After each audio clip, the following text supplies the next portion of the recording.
Hi guys, welcome back to my channel. It's Hannah, and I am here to first wish you Happy New Year, even though it's a couple weeks late. Happy New Year, and I want to, at the beginning of this year, kick off with actually a devotional series. I'm still going to be posting like health and wellness content, about nutrition and exercise and things like that. That's still coming, but in terms of my spiritual health content, these devotionals that I've started doing, I'm gonna do like a series for the beginning of the year, and we'll see what the Lord leads me to do after that. But I want to kick off the year doing a series specifically for the single girlies out there. I was hesitant to do this because I feel like there's so much content, so much single girl content, but I was already going to do this anyway for myself. So I decided to add it to my devotional. So I'm going to be going through Proverbs 31 in chunks and just focusing on what we can do in our single season to prepare for the thing that we're asking the Lord for. If you're single and you have the desire in your heart to be married and you're praying to God for that and you're asking him to prepare you for that, I believe it's important to really cover that in prayer, cover that with scriptural prayer, but to cover your future husband in prayer, but also to focus on everything that you can do right now in the season of your life to improve yourself mentally, emotionally, spiritually, physically even. So we're going to be going through Proverbs 31, just a few verses at a time. So today we're going to start with verse 10 through 12. So the Capable Wife poem, it is considered a poem, in the Jewish tradition. And I'm going to be reading out of the Complete Jewish Bible, but I'll also sometimes cross-reference stuff with like ESV or NIV or something like that. So you can follow along in whatever translation you want.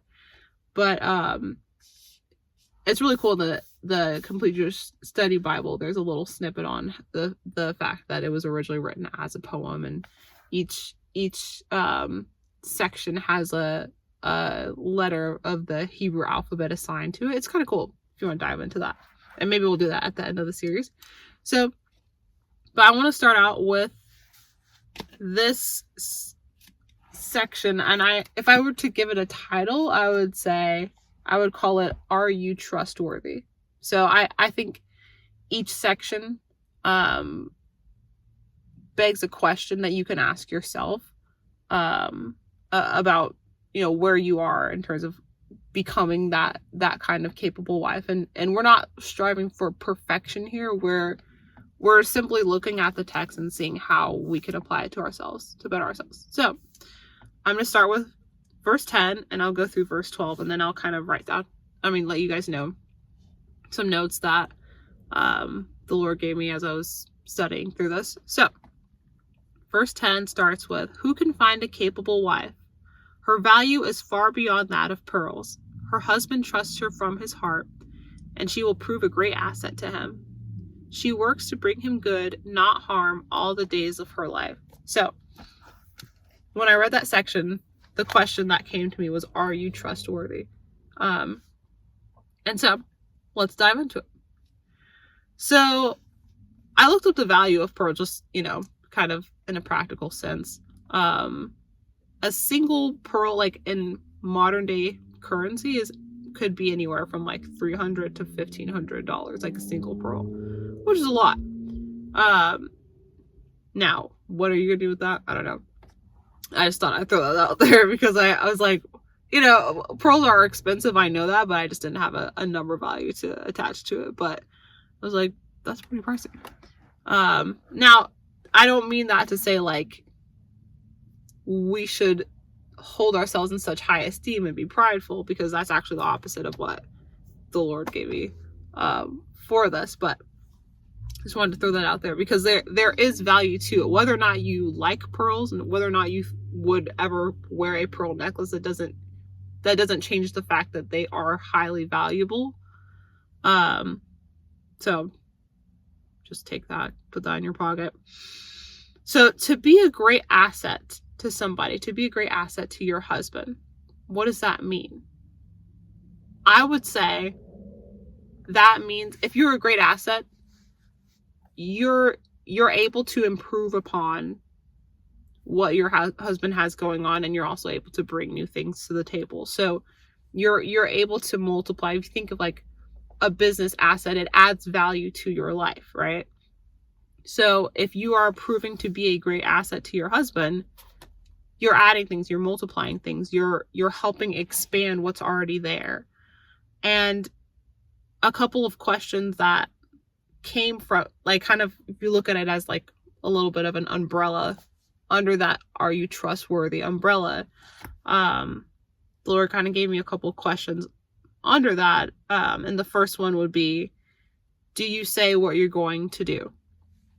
That's probably the most basic form of trustworthiness. You know, if you said you were going to show up for somebody at 3:00 for their recital, did you actually do it? Do you follow through on the things that you're going to say? Do your words match up with your actions? That's very basic, the very basic definition of being trustworthy, in my opinion. But going a little bit deeper, do you take care of the things that God has given you? Are you a good steward of the relationships that He's given you, your friendships, your family, your body, your finances, however much or little you might have at the moment? Because Jesus said that someone who is faithful with a little is going to be faithful with a lot, and vice, similarly, a person who's unfaithful or untrustworthy with a small amount, they're going to do the same thing with a lot when they're given much more, right? So what you do with the things that you have in your single life, if you don't value the things that you have because you don't have the thing that you really want yet, if you're not taking care of your home, if you're not taking care of your body, if you're not showing up for people in other relationships, but you think that once you get the husband and you get the kids that you want, you're going to do what you need to do starting then, that's not how Jesus says it works. You start with what you have. You're faithful with that little. You show up for people the way you intend to show up for your husband and your children. You treat all the relationships in your life as preciously as you would that marriage that you're asking the Lord for. You take care for your home to the best of your ability, like you would if you were running it for your family. You want to steward those things faithfully. So the third question under this umbrella. So overarching question, are you trustworthy? Questions we had so far: do you do what you say you're going to do? Do you take care of the things that God has given you? Third question, can you let go of your pride and focus on the bigger picture? Now, this is a little bit different than the first two. Like, when I wrote it down, I was like, I don't know, does that fit? But we'll just get into it. So, any relationship, this could happen, right? This is not unique to a wife. And actually, the example that I have is not specifically a woman. But I'm just going to say, you might be the brains of an operation or the glue that holds something together in your marriage and your family when God finally gives you that. And you might not get any recognition from other people, or very little, right? Anybody who has a mom can, if you've paid attention to her a little bit, you know that she makes a lot of things go. And, more often than not, she doesn't get thanked very often, So, I mean, you might, hopefully, like, your husband recognizes what you do, and your children, they get old enough, they know how to appreciate you. But you're going to, this is just a life principle. God is going to have you do some thankless jobs, right? He recognizes you and he sees you, and sometimes that's literally all you have.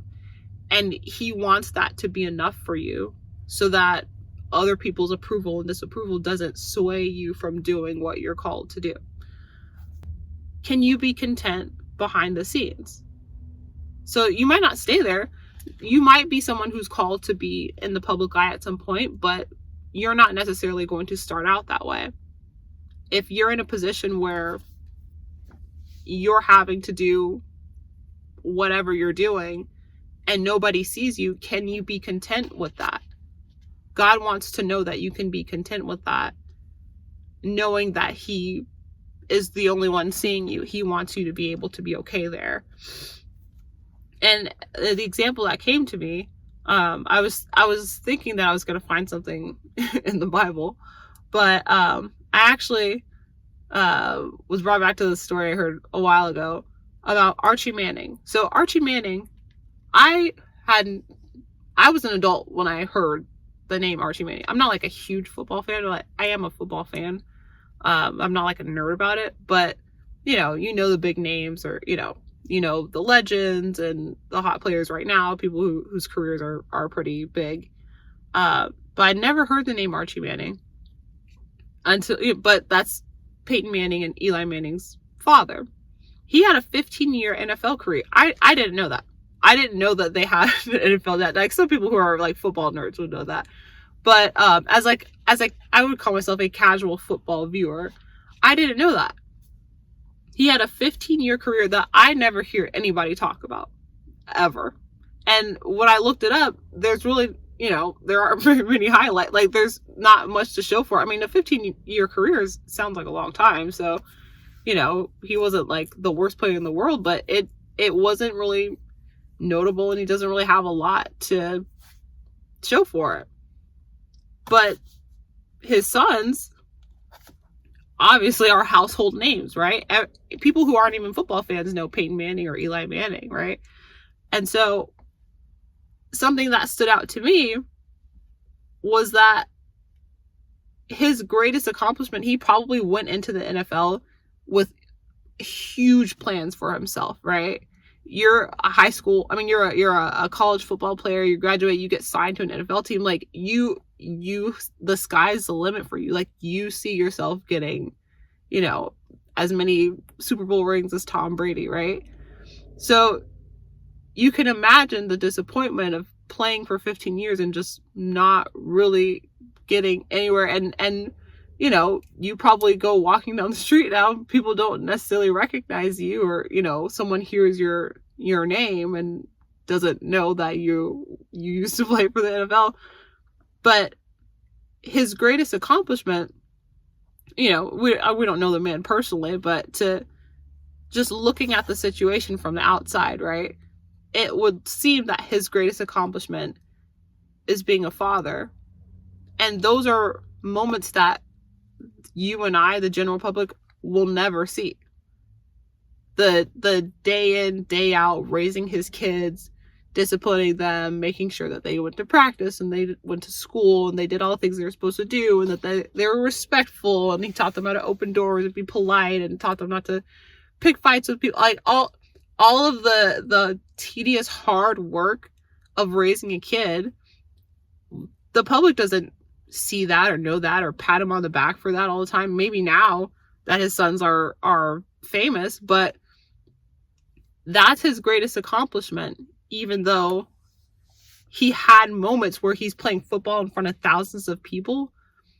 That's not his greatest accomplishment. That's not the thing that he's probably proudest of. Probably looking back, even though he had big plans for his career, seeing how much his sons have accomplished is probably much more valuable to him now, even though some would say that's the smaller role, right? So you have to be able to step back and look at a bigger picture. You might not ever get recognized for the thing that you think you're really great at. You might have this, this talent, this gift, this whatever, this thing that you think is going to make you the most successful in life. You might not ever get recognized for that specific thing, but God still has a very important role for you to play in life that really only you can play. It might not be the role that you would have picked for yourself, but it's the role that you need to play, and it's the role that's in the end going to fulfill you, because it's the one that was carved out specifically for you, right? So it does I know it doesn't sound like that particular point doesn't necessarily sound like being trustworthy, but it is. Like, if you are trustworthy to God, he can give you anything. He can definitely give you the things that you need, but he can even give you the things that you want that you don't necessarily need, but he's seen your track record of faithfulness, not perfection, but to the best of your ability, you were faithful with all the other things that he gave you.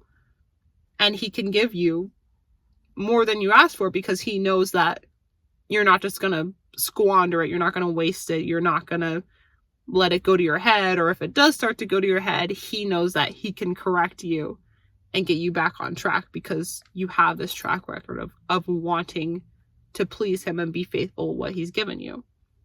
And we know in James 4:10 tells us to humble ourselves before the Lord so he can lift us up. So I'm not saying like God doesn't want you to ever be successful or get what you want or be prominent or whatever, but you have to allow yourself to do it his way.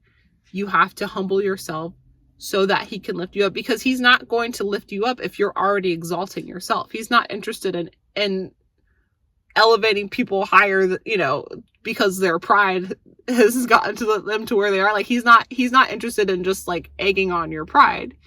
He wants you to humble yourself so that he can lift you up to the spot where you're supposed to be, where he wants you to be, instead of where you think you need to be or where you think you're supposed to be, if that makes sense. I'm going to put the scripture references. I did 2 scripture references and then 1 football reference. I'll put that either on the screen or in the description. Well, yeah, I'll put it in the description. But yeah, and there's also a cool article about Archie Manning, just about his career. That is part 1 of this Proverbs 31 woman series that we're going to do. I have to think of a title for the actual series, but maybe it'll just be Proverbs 31. But today's part 1 title was, Are You Trustworthy? And these are questions I'm going to be asking myself too. I'll put the questions in the description too, for you guys to review and go through and ask yourselves, journal, and be thinking about it throughout the week. And stay tuned for the next video. We're going to do verses 13 through 15. And until then, I will see you guys later.